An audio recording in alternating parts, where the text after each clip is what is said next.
La parole de Dieu se présente à nous comme une source de vie, comme une source de recréation, comme une source de salut, pas pour demain, pour aujourd'hui et pour demain aussi.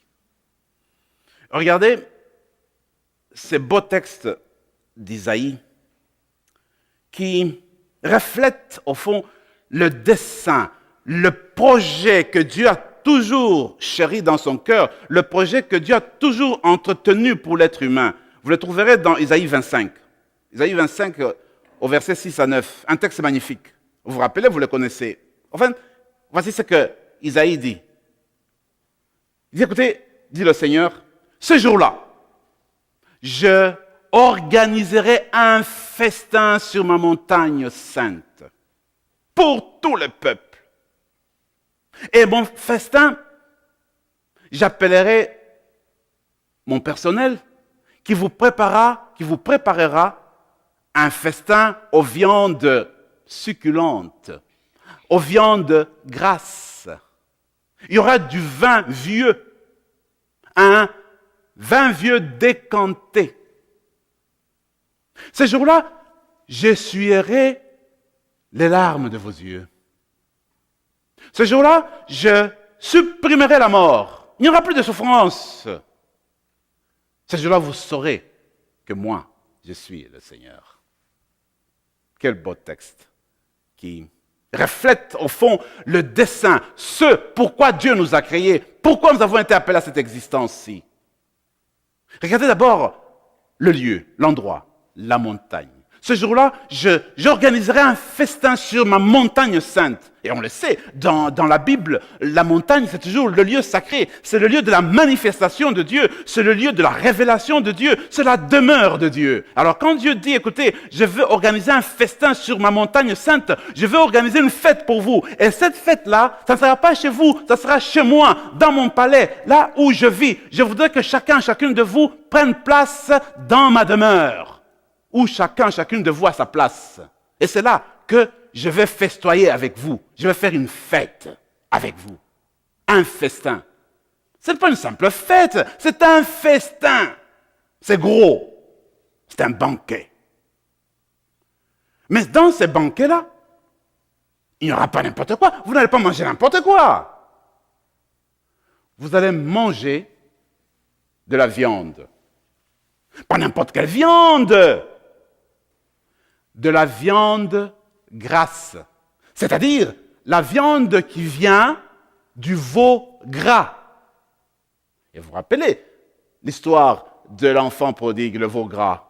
Le veau gras, on ne l'avait pas tous les jours. Le veau gras, il fallait tellement d'entretien pour l'avoir.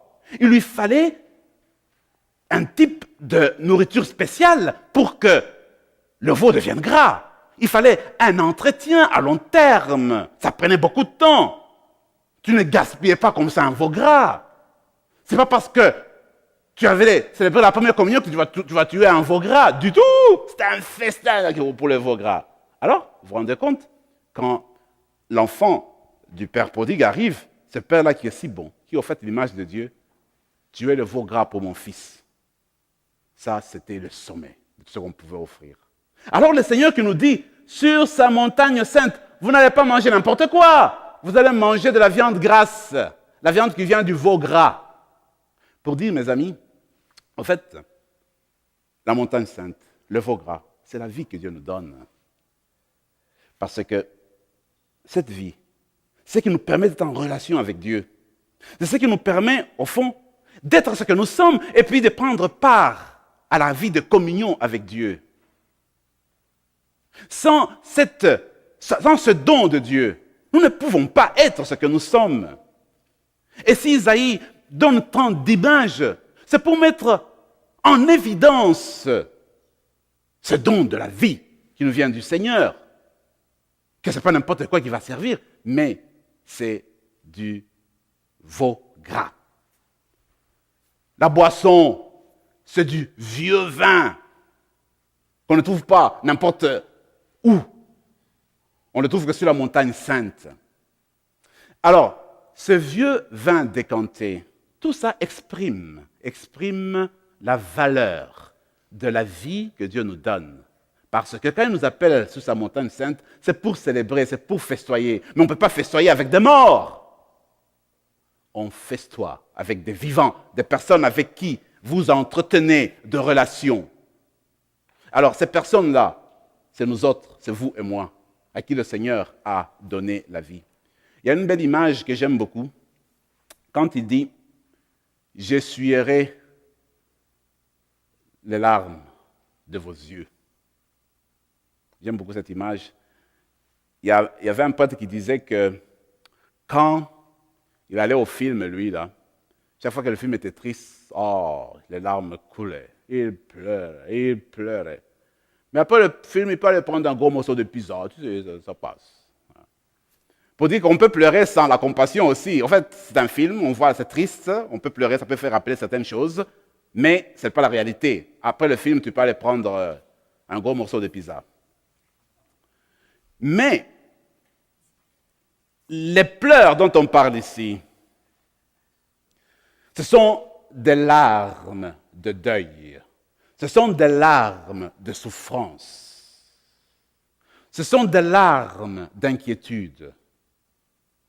Ce sont des larmes d'angoisse. Alors quand le Seigneur te regarde, il t'essuie les larmes. Je voyais ma mère, ça m'est resté. Il me rappelle une fois qu'elle était absente. Alors le bébé, celle qui était bébé à ce moment-là, ma grande sœur devait s'occuper d'elle. À un moment donné, l'enfant pleurait, ben on ne savait rien faire. Alors ma mère est arrivée, dès qu'elle est arrivée, elle a pris l'enfant. Oh Dieu, oh, c'est fini. Elle essuyait les larmes, Dieu, il essuie les larmes. Tu vois, les gestes, je les trouve très parlants. En fait, si quelqu'un pleure, tu essuies ses larmes. C'est pour ça très parlant. Je voyais un film il n'y a pas longtemps, il s'agissait d'un soldat américain qui a été envoyé en Ouganda parce qu'il y avait une femme qui était médecin qui travaillait en Ouganda et parce que la politique était instable, la vie de cet Américain était menacée, lui est parti pour la prendre, il avait la mission de la prendre, de la retourner aux États-Unis.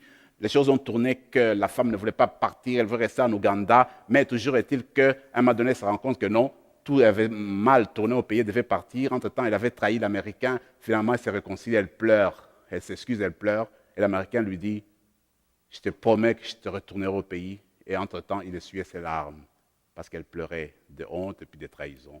J'ai trouvé beau, donc, essuyer les larmes de quelqu'un. Et moi, je trouve que c'est ce que le Seigneur fera avec nous. Parce qu'à ce moment-là, nous allons nous rendre compte de la bonté du Seigneur. Nous allons nous rendre compte de son amour infini. Nous allons nous rendre compte de ce don inestimable, de ce grand don qu'il nous a fait.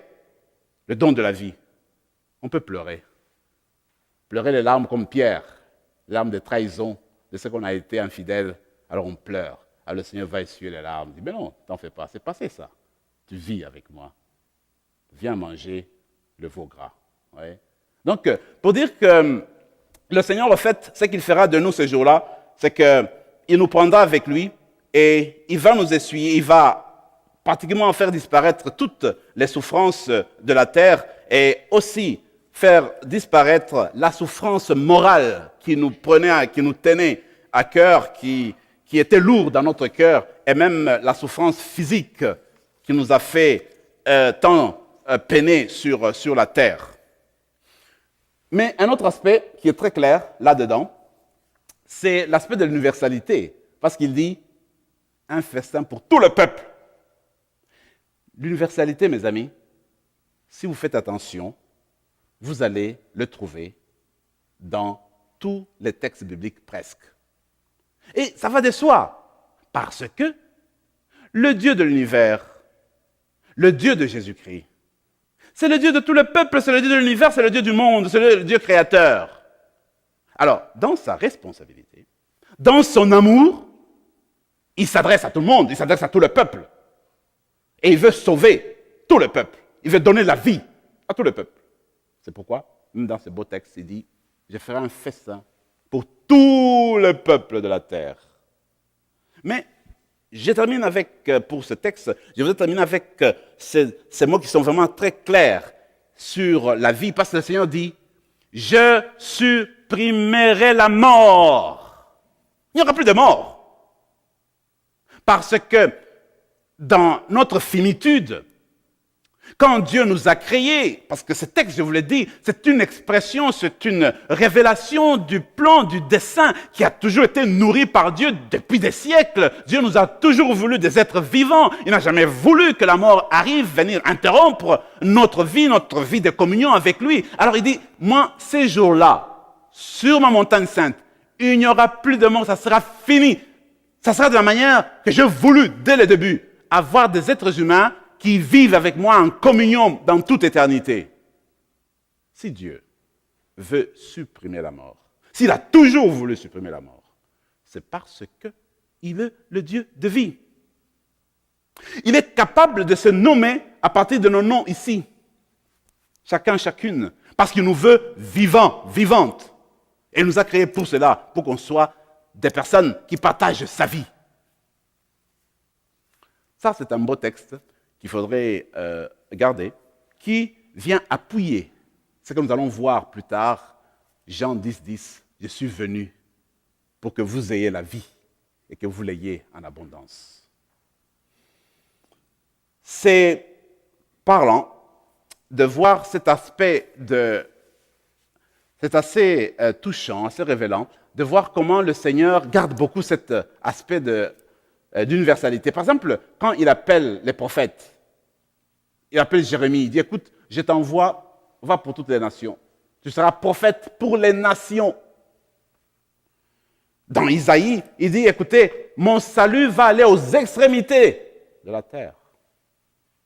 Et même dans la foi d'Israël, le peuple d'Israël n'a pas été choisi pour lui seul. Si Dieu a choisi Israël, c'est pour qu'Israël soit la lumière des nations. C'est pour que sur le mont Sinaï, que Israël qui s'élève sur le mont Sinaï, que sa lumière puisse briller à partir de la montagne de Sinaï, de la sorte que toutes les nations de la terre puissent voir cette lumière qui vient de Dieu et marcher vers la lumière de Dieu. Pour dire, notre Dieu à nous, quand il nous choisit, quand il nous appelle, il a toujours derrière la tête son univers, les nations, tous les peuples, toutes les races de la terre. C'est sa préoccupation.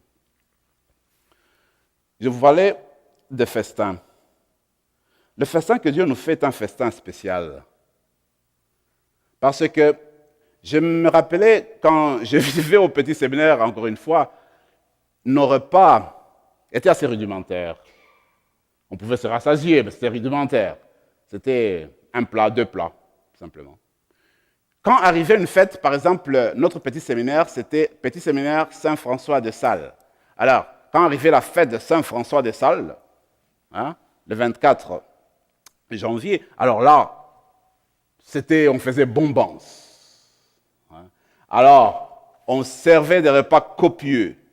C'était plusieurs plats. Souvent, je me suis demandé, mais pourquoi est-ce qu'on fait tant de plats comme ça? Peut-être qu'on peut les étendre les autres jours. Comme ça, on peut manger plus. Et puis, beaucoup de plats les autres jours. Ouais. Mais en fait, chez Dieu, ça sera tous les jours le festin, tous les jours bombance, tous les jours, on va festoyer. On ne va pas se fatiguer. Parce que c'est la vie. Et la vie qu'on a, c'est la vie en abondance. C'est la vie de Dieu. Et la vie de Dieu, ça se passe toujours en pleine joie, en plein partage de réjouissance de ce que nous avons reçu, de lui. Ça serait donc une exubérance sans fin. C'est cela, donc, donner sa vie. Mes amis, tel que je vois, le Seigneur veut aujourd'hui réveiller à nous ces sentiments d'appartenance au Dieu qui donne la vie.